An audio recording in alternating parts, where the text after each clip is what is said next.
I'm calling 911. Ma'am, we're just having a barbecue. A barbecue? No! This is an infestation. 60 people in the backyard, ribs on the grill, kids on the lawn. A perfect Saturday, until the neighbor came outside. You stink up the street. You lower my property value. You attract God knows who. You don't belong here. None of you do. He wiped his hands on his apron, looked at her, calm, indifferent. Go ahead and call Diane. She did. 2 squad cars pulled up. Officers walked toward the backyard. And then something happened that Diane Covington will regret for the rest of her life. But we need to go back 6 weeks first. 6 weeks earlier, a Saturday in late April, 5 in the morning, and Aaron Fletcher was already in his backyard, hands deep in a bowl of brown sugar, paprika, and cayenne. The brisket had been sitting in dry rub overnight. Now he worked the second coat in, slow, deliberate, the way his father taught him, the way his grandfather did it back when he ran a juke joint outside Macon. 3 generations of Fletcher men, same recipe, same ritual. Some families pass down jewelry. The Fletchers passed down smoke. The charcoal caught with a crack and a hiss. That first curl of hickory smoke drifted across the yard, mixing with the wet grass smell of a lawn still holding dew. From the porch railing, a Bluetooth speaker hummed. Marvin Gaye, What's Going On? Always Marvin on BBQ mornings. House rules. By 8, the whole family was moving. Denise, his wife, 48, school counselor, the kind of woman who could calm a room just by walking into it, set folding tables across the patio. Elijah, 16, varsity track, strung lights between the oak trees. Naomi, 12, barefoot, did cartwheels across the wet grass, nearly knocking over a stack of paper plates. This was their thing, every Saturday. 20, 30 people by afternoon. Church friends, Elijah's teammates, whoever showed up. No RSVP. Just smoke, music, and an open backyard. Aaron had moved to Ridgewood Township 3 months ago, affluent suburb south of Atlanta. Good schools, big yards, quiet streets lined with magnolias. 28 years on the force, patrolman, detective, sergeant, captain, and now police chief of the whole township. But nobody on Magnolia Lane knew that. He didn't wear the badge at home, wanted his kids to grow up in a neighborhood, not a jurisdiction. He thought about Jerome on mornings like this. His older brother, 19 years old, pulled over for a broken taillight, ended up face down on asphalt. 11 months in county lockup before the charges vanished. No apology, no explanation. Jerome came out different, quieter, never really came back. Aaron adjusted the security camera on the porch eave. Small, discreet, barely noticeable. Denise always teased him. Paranoid, maybe, but 3 decades in law enforcement teach you one thing. The camera doesn't lie. He checked the angle, went back to his ribs. By 10, the smoker was rolling. Naomi had switched to watercolors on the patio, and the first guests were pulling in. That's when Diane Covington appeared at the fence. Yoga mat under one arm, Lululemon head to toe, blonde highlights that cost more than Aaron's first car, and a smile, wide, bright, never quite reaching her eyes. "Oh, are we having a little get-together today?" She tilted her head. "How fun!" She leaned over the fence, patted Naomi's head without asking. "Your daughter is so adorable. She's so articulate." Naomi looked up, confused. She was 12. She hadn't said a word. Diane turned to Aaron. The smile tightened. "I just want to make sure we're being mindful of the noise ordinance. Page 14 of the HOA handbook. I highlighted it for you when you moved in. Remember?" Aaron remembered. He remembered the 22-page packet she'd hand-delivered with cookies his first week. He also remembered that no other family on the street had ever received one. He nodded. "Appreciate it, Diane." She waited. For what, he wasn't sure. An argument? An apology? He gave her nothing, turned back to the grill. Diane's smile flickered. She walked away, yoga mat bouncing on her hip. Aaron watched her go, said nothing. He'd seen this playbook before. The smile, the handbook, the friendly reminders that weren't friendly at all. It was Jim Crow in a sundress, and Diane Covington had no idea she'd just started a war with the wrong man. But that story was still 6 weeks away. Right now, the ribs needed turning. The barbecue hit its stride by 2 o'clock. 25 guests spread across the backyard. Elijah's track teammates tossing a football, church friends debating brisket versus pulled pork, Denise's colleague balancing a paper plate and a toddler on one hip. The smoker exhaled slow clouds of hickory. Someone switched the speaker to Stevie Wonder, and Naomi started dancing on the patio, bare feet slapping concrete. A perfect Saturday. At exactly 3 p.m., Diane Covington picked up her phone. Not to call the police. Not yet. That would come later. For now, she had something more surgical in mind. She texted Gerald Trask, HOA president, 63, retired accountant, a man whose spine had been on back order since birth. Noise complaint, again, third Saturday in a row. I've documented start times, decibel estimates, and vehicle counts. This needs to be addressed formally, Gerald. Gerald showed up 12 minutes later. Khaki shorts, polo shirt, hands in his pockets like a man walking toward a dentist's chair. Aaron, hey. He couldn't make eye contact. So, a neighbor filed a noise complaint. I'm sure it's nothing, but could you maybe turn the music down?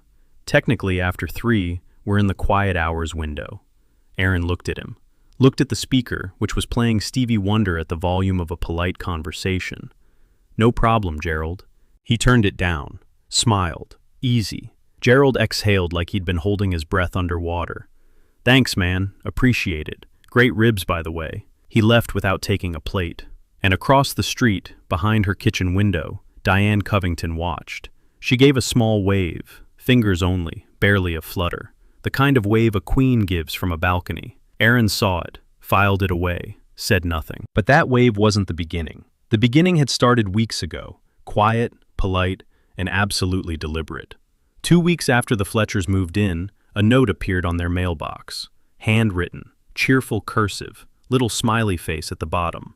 Just a friendly reminder, trash cans need to be stored out of sight by Sunday evening per HOA guidelines. Smiley. Aaron's trash cans were already in the garage. Had been since day one. The previous owner, White, lived there 11 years, left his cans on the curb for days at a time. No notes, no smiley faces, no friendly reminders. Then came the heritage conversation. Diane cornered Denise at the community mailbox cluster, all smiles and small talk, and asked where she was originally from.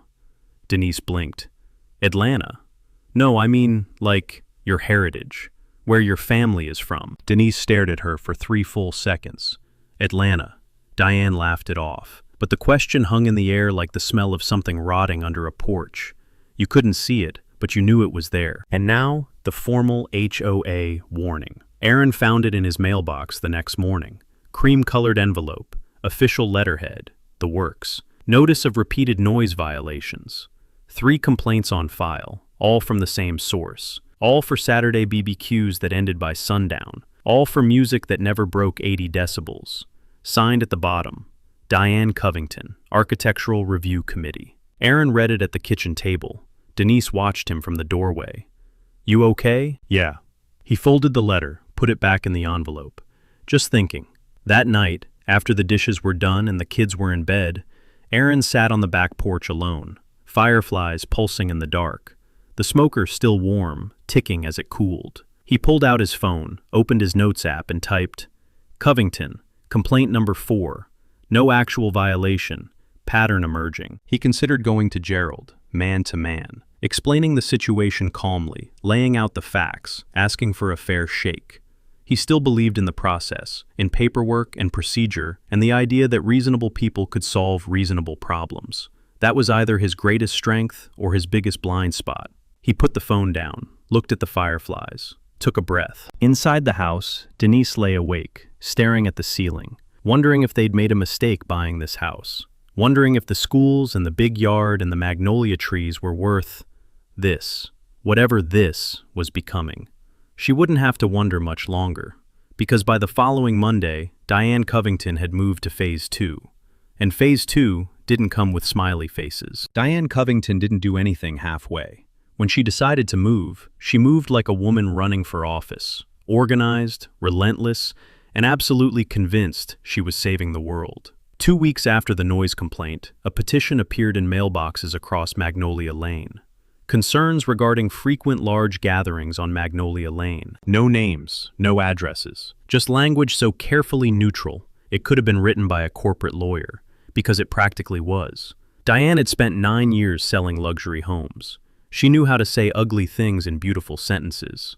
Excessive vehicle traffic on residential streets, impact on property values, safety concerns for children playing near the road, preservation of community character. Community character. That was the phrase that did the heavy lifting.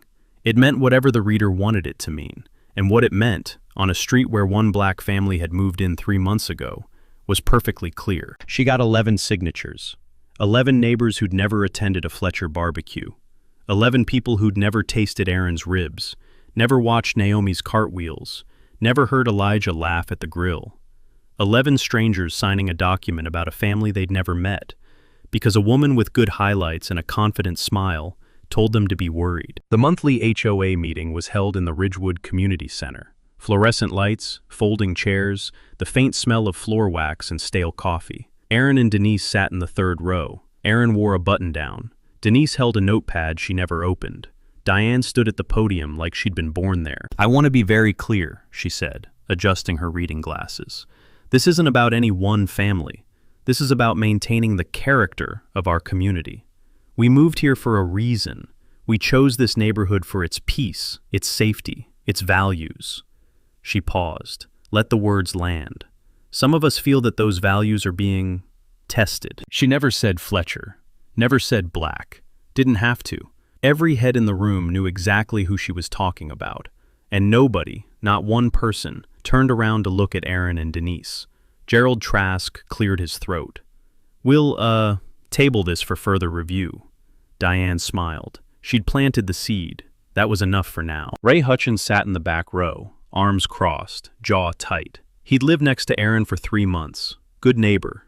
Quiet. Kept his yard clean. Helped Ray carry a busted water heater to the curb without being asked. Ray knew this petition was garbage. He knew it the way you know rain is wet. He almost raised his hand, almost said something. Didn't. He told himself it wasn't his fight. He'd regret that later. Aaron didn't speak at the meeting. Didn't argue. Didn't defend himself. He did something quieter and far more dangerous. The next morning, he submitted a formal written request to the HOA for copies of all complaints filed in the previous 24 months. Every complaint, every household, every name. Here's something most people don't know. Under Georgia's Property Owners Association Act, homeowners have the legal right to inspect association records within 5 business days of a written request. If the HOA refuses, they face statutory penalties. Remember that. It matters. The records arrived 4 days later. Aaron spread them across the kitchen table like a detective working a case, because that's exactly what he was. 12 complaints against the Fletcher household in 90 days. 12. Noise, parking, trash cans, unapproved exterior decorations, a wreath Denise hung on the front door. Every single one filed by Diane Covington. And complaints against other households? 0. Not one. Not even Ray Hutchins' dog, who barked at 11 p.m. every single night like it was his constitutional duty. Aaron stacked the papers, tapped the edges even, set them aside. That evening, Elijah came home from school and went straight to his room. Didn't say hello, didn't grab a snack, just gone. Aaron found him sitting on his bed, staring at nothing. What happened? Elijah didn't look up. A kid at school said our neighbor told people we're ghetto, that we don't belong in Ridgewood. Silence. Dad, are we not supposed to be here? Aaron sat beside him, put a hand on his shoulder, felt his son's muscles tight as wire beneath the fabric. Son, we belong everywhere, and I'm going to make sure this neighborhood knows it. That night, after Elijah fell asleep, Aaron made a phone call. We only hear his side. "Yeah, it's me. I need a favor. Can you pull the complaint logs from county dispatch? Every call placed from this address." "Yeah, all of them, going back 5 years." He hung up, looked at the kitchen table. 12 complaints in a neat stack. 12 was a lot, but Aaron had a feeling the real number was going to be much, much bigger. 2 Saturdays later, Aaron scaled it back. 20 guests, music low, smoker tucked against the back fence. Every regulation followed, every box checked. He even measured the speaker volume with an app on his phone. 72 decibels. A vacuum cleaner is louder. Didn't matter. At 4:15 p.m., Diane Covington called 911. Not the non-emergency line, not the HOA. 911. The number reserved for someone dying, someone bleeding, someone in actual danger. Yes, I need to report a disturbance at 1843 Magnolia Lane. There's a large gathering. I count at least, well, it looks like a lot of people. There's heavy smoke. I'm concerned about fire safety. And frankly, I don't recognize most of these individuals. Individuals. Even on the phone, she made people sound like evidence. Officer Tanya Bowen responded. 34, black, 3 years on Ridgewood PD. She pulled up to the Fletcher house, stepped out, and immediately understood the situation. Because the man standing at the grill, flipping chicken thighs in a barbecue apron, was her police chief. She said nothing, did her job, walked the yard, counted heads, checked the smoker distance from the property line, measured nothing, because there was nothing to measure. No violation found. She wrote it in her report, kept her face neutral. But her pen pressed hard enough to dent the page beneath. That should have been the end of it. It wasn't. Diane came out her front door like a woman who'd been shot from a cannon. Across her lawn, across the street, across the Fletcher driveway, heels clicking on concrete, finger already raised. So you're just going to do nothing? Bowen turned. Ma'am. Every weekend, the noise, the smoke, the people, coming and going at all hours. Aaron stepped forward, calm, apron still on. Diane, you're welcome to join us. There's plenty of food. She recoiled like he'd offered her poison. I don't want your food. Her voice climbed a register. I want you to understand that this, she swept her arm across the yard, the guests, the grill, the music, the children, is not how we do things on this street. 20 guests watching now, forks frozen midair. A toddler on someone's hip started fussing. I have lived here for 15 years. 15. I know every family on this block. And it was fine. It was peaceful. It was safe. Her voice cracked on the last word. Before you people, she stopped, but not fast enough. You people. The yard went silent. Even the toddler stopped fussing. Denise set down her glass, stood up, walked forward until she was shoulder to shoulder with Aaron. Which people, Diane? Nothing. Go ahead. Finish the sentence. Diane's mouth opened, closed, opened again. Her eyes darted. To Bowen, to the guests, to the neighbors peeking through windows up and down the street. Then the mask snapped back on, fast, practiced, seamless.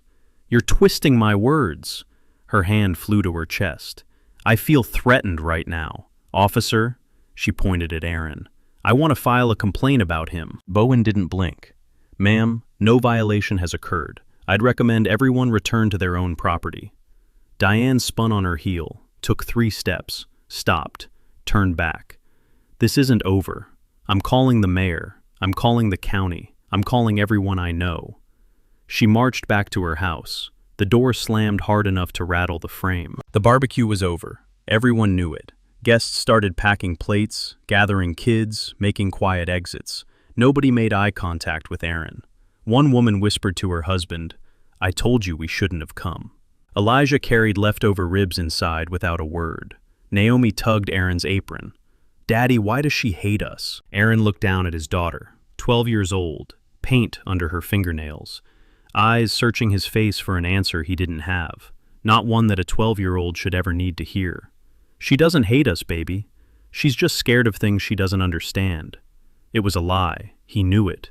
Naomi probably knew it too. That night, after the kids were asleep, Aaron sat in the dark living room with his laptop. He pulled up the security camera footage. Every second of the confrontation, Diane's face twisted with contempt, her finger jabbing the air. You people, in crystal clear audio. He saved it to 3 separate drives, cloud backup, external hard drive, USB stick in the bedroom safe. Then he closed the laptop and stared at the ceiling. He wasn't angry. He was past angry. He'd arrived at something colder, quieter, and far more dangerous. Diane Covington had just performed her entire playbook on camera, and she had no idea who was watching the footage. The county records arrived on a Tuesday, a manila envelope, thick as a paperback novel, sitting on Aaron's desk at the station. He waited until lunch, closed his office door, spread the pages across the table. 23 calls. Not 12, that was just the HOA.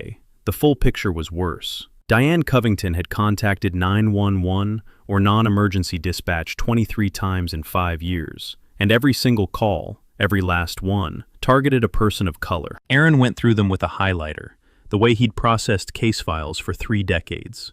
Slow, methodical, the fluorescent light above him buzzing like a trapped wasp.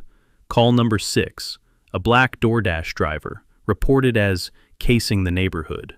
He was delivering Thai food to the house next door. Call number 11, a Latino landscaping crew, described as unauthorized workers with unknown equipment.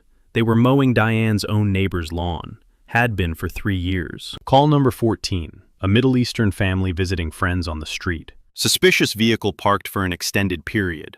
They were there for a birthday party. The car was a Honda Civic. Call number 19, a black teenager walking through the neighborhood without apparent purpose. He was jogging. And then calls 20 through 23, all Aaron. All in the last 3 months. All for barbecues that violated nothing. Aaron set the highlighter down, leaned back, stared at the ceiling. 23 calls, 0 valid complaints, 0 arrests, 0 violations found, and not one call, not a single one in 5 years, about a white neighbor. Not the Caldwell family and their midnight graduation DJ. Not the teenager doing donuts in the cul-de-sac. Not the man 3 houses down running a table saw every Sunday morning at 7 a.m., loud enough to wake the dead and annoy the living. This wasn't a cranky neighbor. This was a pattern.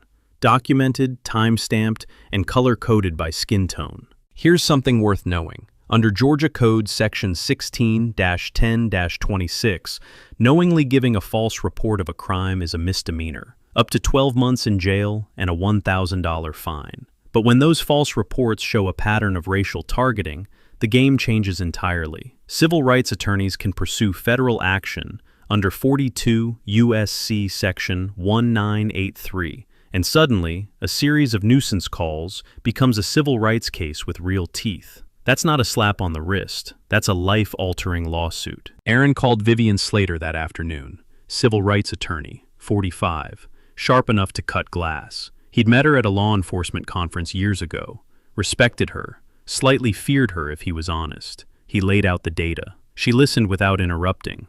When he finished, there was a long silence. Aaron, this isn't a neighbor dispute. This is a civil rights case, and it's one of the cleanest patterns I've ever seen. That night, Aaron sat on the back porch. Fireflies again. The smoker cold this time. He made a decision. He was going to end this. But not in a courtroom. Not at an HOA meeting. Not in Gerald Trask's fluorescent-lit community center with stale coffee and folding chairs. He was going to end it at a barbecue. The one thing Diane Covington hated most in the world, a black family grilling in their own backyard, was going to be the stage for her undoing. But first, he had a problem. Because 3 days later, Gerald Trask called with news that nearly killed the plan before it started. The HOA board had scheduled a vote. Diane's proposal to ban outdoor gatherings over 8 non-resident guests, and they'd moved it up, 2 weeks out. If that rule passed, there would be no barbecue, no trap, no justice. The clock was ticking. Aaron Fletcher didn't panic. He planned. 4 prongs, 2 weeks, 1 shot.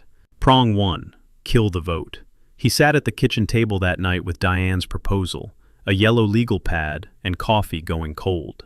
The enhanced community standards for Magnolia Lane, 14 pages of bureaucratic language designed to do one thing: end the Fletcher barbecues. The centerpiece was elegant in its cruelty. No outdoor gatherings exceeding 8 non-resident guests without prior written HOA approval. 8 guests, not 10, not 15, 8. A number surgically chosen to eliminate Saturday cookouts, while leaving Diane's indoor wine and cheese evenings untouched. But Diane had made a mistake, the kind only a man who'd spent 3 decades reading regulations would catch. The proposal was submitted without the required 30-day notice to all homeowners. HOA Bylaws, Section 7, Paragraph 3. Any vote on new restrictions requires written notification to every dues-paying member no fewer than 30 calendar days before the vote. Diane submitted hers 22 days out, 8 days short. Might as well have been 8 miles. Aaron drafted a formal objection, 1 page, clean, citing the exact bylaw and exact dates. Sent it to Gerald Trask via certified mail, the kind that requires a signature, the kind that creates a trail. Gerald had no choice. The vote was postponed. Diane was furious. But fury doesn't override bylaws. The vote was delayed, not dead. Aaron needed to finish this before it resurfaced. Prong 2. Build the case. Attorney Vivian Slater filed a formal open records request with the county for every 911 and dispatch audio recording connected to Diane's calls. Under Georgia's Open Records Act, the county had 3 business days to comply. Meanwhile, Aaron spoke to Officer Tanya Bowen, privately, carefully. Tanya, every response to a Magnolia Lane call, textbook, body cam on, notes complete, timestamps are precise. Bowen nodded. And what about you, Chief? When this goes sideways, are you going to be okay? He almost smiled.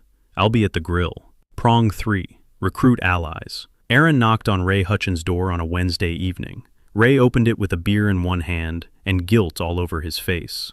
No pressure, no guilt trip, just plain talk on the porch. Ray, I know you've seen what's been happening. I'm not asking you to take sides. I'm asking you to tell the truth when the time comes. Ray was quiet a long time. Then, she tried to get me to sign that damn petition. When I said no, she texted me, said I'd regret it when my property value drops. You still have that text? Never deleted it. Good.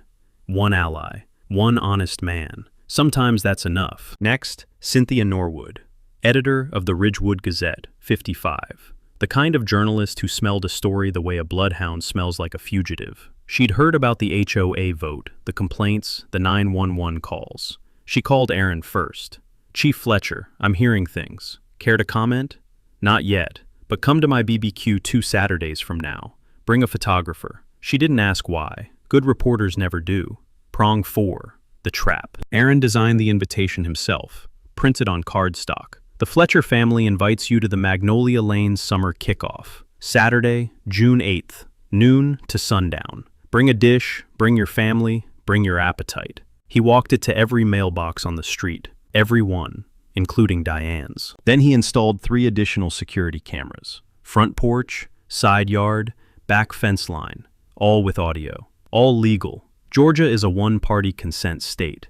If you're on your own property recording a conversation you're part of, it's admissible. Check your own state's laws before recording anything. Some require all-party consent. This matters more than you think. Finally, the key piece. He checked the Ridgewood PD shift schedule. Sergeant Holt Dawson, 45, transferred from another county, never met Aaron face-to-face, was on duty that Saturday. If a 911 call came from Magnolia Lane, Dawson would respond by the book. No heads up, no special treatment. Aaron wasn't rigging anything. He was setting the table and trusting Diane to sit down. That night, Denise found him at the kitchen table at 2 a.m. His phone screen glowed. Jerome's mugshot from 1989. 19 years old, eyes empty. I keep thinking, Aaron said quietly, if someone had been watching, if someone had had a camera, he'd have had a different life. Denise sat beside him, took his hand. You can't save Jerome, but you can save this family. He squeezed her hand, turned off the phone, went to bed. Monday morning, the flyers went out. By afternoon, 40 RSVPs. By Wednesday, 60. Diane hadn't responded, but Ray reported she'd been on the phone all week, talking to everyone. Diane Covington didn't wait for the BBQ. She struck first, fast, wide, and dirty. Monday morning, before Aaron's flyer ink was dry, she called the county zoning board, spoke to a friend, a woman she'd sold a house to 3 years ago, someone who owed her a favor. I need to report a residential property being used as an unlicensed event venue. Regular large-scale gatherings, commercial-level activity, food served to the public. I have documentation. She didn't have documentation. She had photographs of Aaron's backyard taken from her second-floor window. Ribs on a grill, folding tables, people laughing.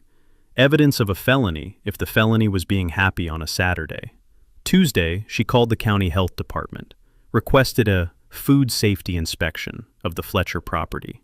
Claimed Aaron was serving food to the public without a permit. The woman on the phone asked if it was a restaurant. Diane said, it might as well be. Wednesday, the anonymous letters arrived. Every mailbox on Magnolia Lane. Same envelope, same paper, same font. No return address.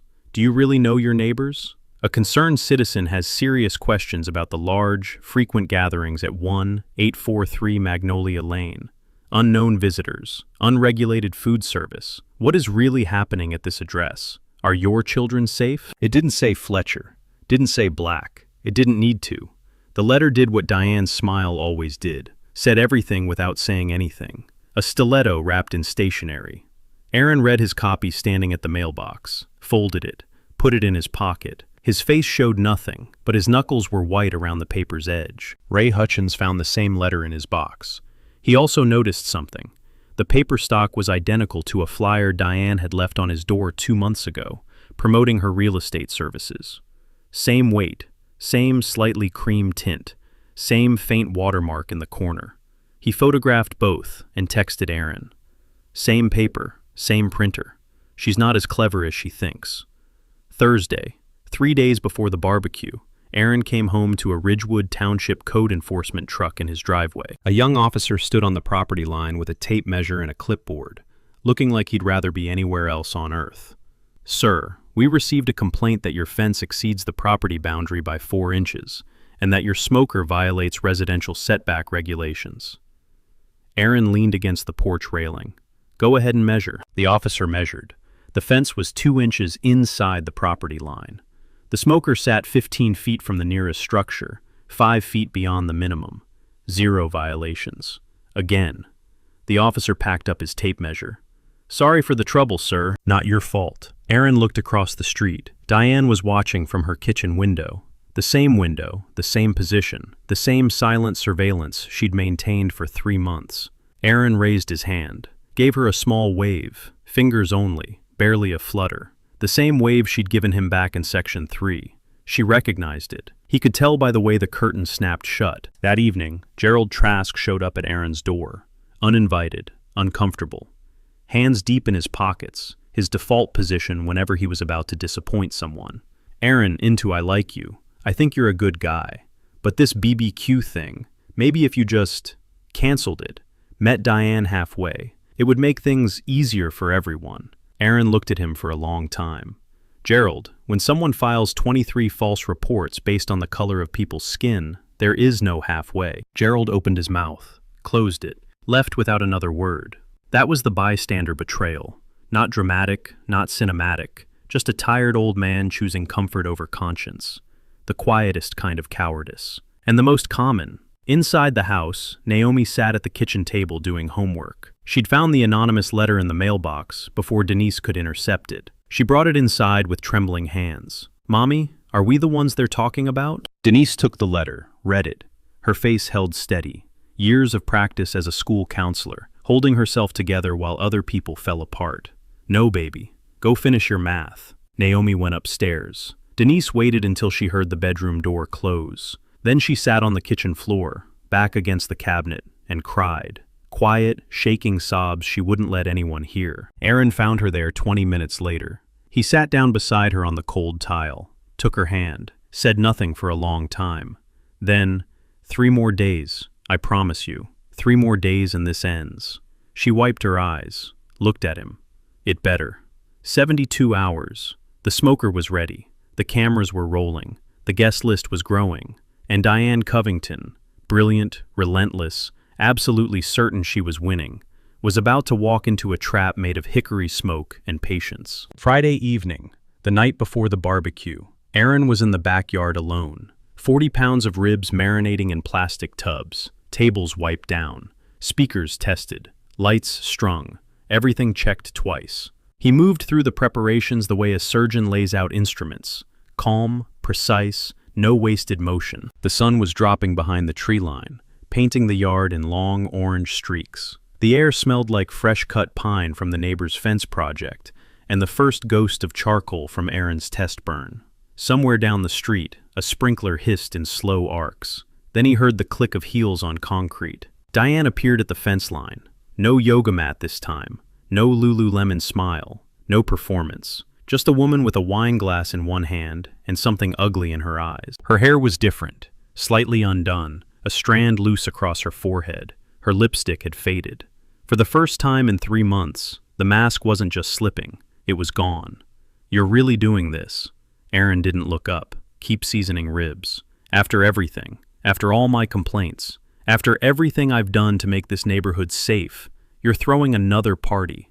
It's a neighborhood barbecue, Diane. You're invited. Everyone is. I don't want to be invited. She took a long sip of wine. Her hand trembled slightly, not from fear, from rage. Why can't you just be quiet? Why do your people always have to be so loud? Aaron said nothing, laid another rack of ribs in the marinade. You know what this street was before you? She stepped closer to the fence. Peaceful, clean, families who understood how to behave, people who respected the neighborhood. She waited for a reaction, got nothing. That made it worse. And then you moved in, and suddenly it's smoke every weekend. Cars I don't recognize. People I've never seen walking up and down my street like they own it. They're called guests, Diane. She flinched, like the calmness was an insult, like his refusal to yell was the cruelest thing he could do. You think you're so clever. Her voice dropped, low, controlled, venomous. You think because nobody's stopped you yet, that means you've won something. But I know what's happening here. I see it. Even if nobody else has the guts to say it. She set her wine glass on the fence post, crossed her arms. This neighborhood has standards. It has a history. And people like you, she paused, looked directly into his eyes. People like you never know when to leave. The words hung in the evening air like smoke that wouldn't clear. Somewhere down the street, that sprinkler was still going, back and forth, perfectly indifferent. Aaron set down the seasoning, wiped his hands on a towel, looked at Diane, not with anger, not with hurt, but with the steady, patient gaze of a man who'd been waiting for exactly this moment. Good night, Diane. She grabbed her wine glass, turned, walked 3 steps, stopped. Tomorrow, I'm shutting this down. I don't care what it takes. Police, fire department, the county. I will call every authority in this state. She didn't turn around. You do not belong here, and by tomorrow night, everyone will know it. She went inside. The back door slammed hard enough to knock a wind chime off the hook. Aaron stood alone in his backyard. The ribs were marinating. The cameras were recording. Every word, every gesture, every syllable of "people like you," captured in high-definition video with crystal-clear audio. He pulled out his phone. 3 calls. First, Vivian Slater. She just made a statement on my property line. I have everything on video. Yes, all of it. Tomorrow. It ends tomorrow. Second, Cynthia Norwood. We're still on for tomorrow. Bring a photographer. And bring extra batteries. Third, Officer Tanya Bowen. Tanya, I need you to not be on shift tomorrow. Request the day off. Because when this happens, I don't want anyone saying I had an inside person on the scene. Dawson runs the shift. Clean. By the book. He hung up. Checked his cameras one last time. 3 angles. All recording. All clean. He went inside. Kissed Denise on the forehead. Checked on Naomi. Asleep. Sketchbook open on her chest. A half-finished drawing of a magnolia tree. He closed the book gently and turned off her lamp. Tomorrow, he was going to throw the best barbecue Magnolia Lane had ever seen. But Aaron didn't know everything. Because Diane had made a call of her own that evening, to a contact at the county sheriff's office. She'd told them the Fletcher property was running an illegal operation and requested deputies, not local PD, county. Tomorrow wasn't just going to be a reckoning. It was going to be a circus. Saturday, June 8th. Not a cloud in the sky. Like even the weather had picked a side. Aaron lit the smokers at dawn. 3 of them, lined up along the back fence. By 9, the hickory fog was rolling across the yard, thick and sweet, the kind of smoke that makes strangers slow their cars and roll down windows. Denise covered tables in red checkered cloth. Elijah set up cornhole boards. Naomi hung hand-painted signs, magnolia blossoms in every corner. By noon, 63 people. Black, white, Latino, Asian, kids everywhere. Earth, wind, and fire on the speakers. The actual fabric of the neighborhood, stitched together in one backyard for the first time. Ray Hutchins brought homemade lemonade. Gerald Trask showed up looking like a man attending his own funeral. But he came. Vivian Slater sat in a lawn chair near the fence, pretending to read a novel. Cynthia Norwood sipped iced tea by the porch, camera bag at her feet. Aaron stood at the center grill, apron on, spatula in hand, laughing, relaxed. Across the street, Diane's curtains twitched every few minutes, like a heartbeat. At 1:15 p.m., the twitching stopped. She stepped onto her driveway, phone to her ear. Aaron's side porch camera caught everything. I need police at 1843 Magnolia Lane. There's a massive unauthorized gathering. I don't know who these people are. It's a black family. They have so many people here. Cars everywhere. I smell smoke. Just send someone before it gets out of hand. At 1:32 p.m., 2 squad cars turned onto Magnolia Lane. Lights on, no sirens. Then a third, a county sheriff's unit from the opposite direction. Diane's backup plan. She was on her front lawn, arms crossed, radiating vindication. That man has been terrorizing this neighborhood for months. Sergeant Holt Dawson walked the yard. Kids in a kiddie pool. Families eating potato salad. Naomi painting magnolias on a paper tablecloth. Music at conversational volume. He turned to Diane. "Ma'am, I don't see a disturbance. This is a private gathering on private property. Look at these people. There are strangers everywhere. This is a residential street, not a block party for every—" She stopped herself, barely. Officer Reeves approached Dawson, whispered something. Dawson's face shifted. Confusion, recognition, disbelief. "Sir, are you Chief Fletcher, Ridgewood Township PD?" 63 people went silent. Aaron reached into his cargo shorts, pulled out his badge, gold catching the afternoon sun. "I am. 3 years. I didn't tell anyone because I wanted to live here as a neighbor, not a badge." He looked at Diane. "But I won't stand by while someone weaponizes the police against my family because of the color of our skin." Diane's face collapsed. "You're lying. This is a setup. He planned this." Vivian Slater was already walking across the lawn, manila envelope in hand. "Ms. Covington, I'm attorney Vivian Slater, representing the Fletcher family. That envelope contains a civil rights complaint under 42 U.S.C. Section 1983, 23911 calls over 5 years, every one targeting a person of color. 0 valid complaints. Plus security footage from last night at the fence. People like you never know when to leave. Your words. High definition. Crystal audio." Diane spun. "I'm the victim here. He used his position to intimidate me. This is entrapment." "You've called enough people, Diane." Ray Hutchins, on his feet, voice steady as concrete. "I've lived here 19 years. I watched you bully every person who didn't look like you. I watched you call the cops on a DoorDash driver for delivering food. I stayed quiet because I told myself it wasn't my business." He paused. "That was wrong. I'm done." He looked at Aaron. "This man helped me carry a water heater to the curb his first week. Didn't know my name yet."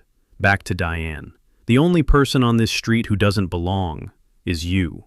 The yard erupted in applause. Cynthia Norwood was photographing everything. The sheriff's deputy stepped forward.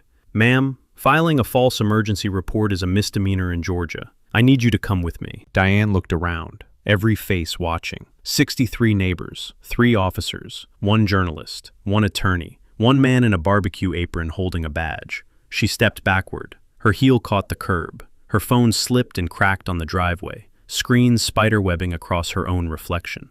The deputy opened the rear door. Diane ducked in without another word. The door closed. Aaron picked up his spatula, flipped a rack of ribs. Slow, easy, same motion he'd made 1,000 Saturdays. "All right, everybody, food's getting cold. Who wants seconds?" Cheering, clapping. Someone cranked the speaker. The opening horns of September hit like a church bell on Sunday morning, and the party Diane Covington spent 3 months trying to destroy went on until the fireflies came out. The fallout was swift. Monday morning, Diane Covington was charged with 5 counts of filing a false police report and 1 count of misuse of emergency services. Plea deal. Community service, a fine, mandatory counseling. Sounds light until you hear what came next. By Wednesday, Cynthia Norwood's article hit the front page of the Ridgewood Gazette. 23 calls, 0 crimes. The pattern behind Magnolia Lane's 911 Karen.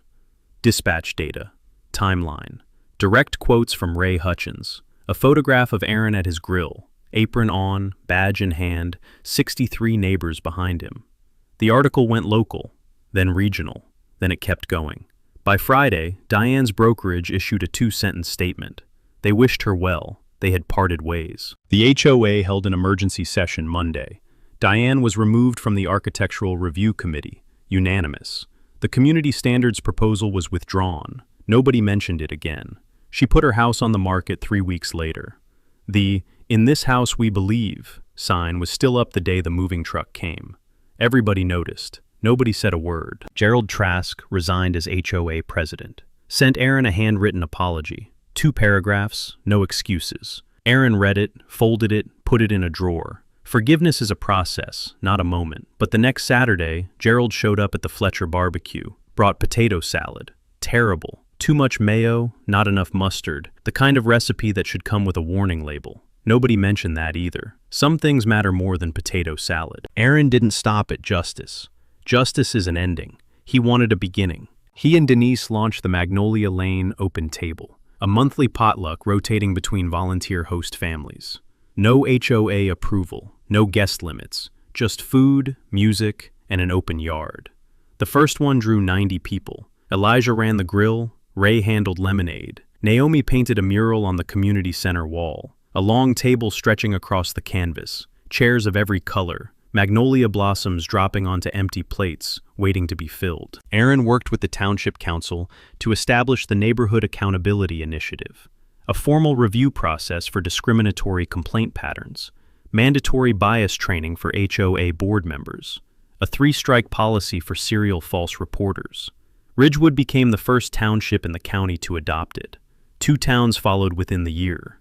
And the scholarship. That one was personal. The Jerome Fletcher Community Courage Award, $5,000 a year for a student who demonstrated leadership against injustice, named for a man who was 19 when the system broke him, who never got his day in court, whose name now hung on a plaque in the community center where Diane once stood at the podium, talking about community character. Aaron never told Jerome directly.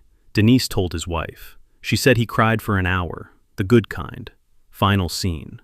A Saturday in August, the smoker going, Marvin Gaye on the speaker, Naomi doing cartwheels, same bare feet, same laugh as the first morning.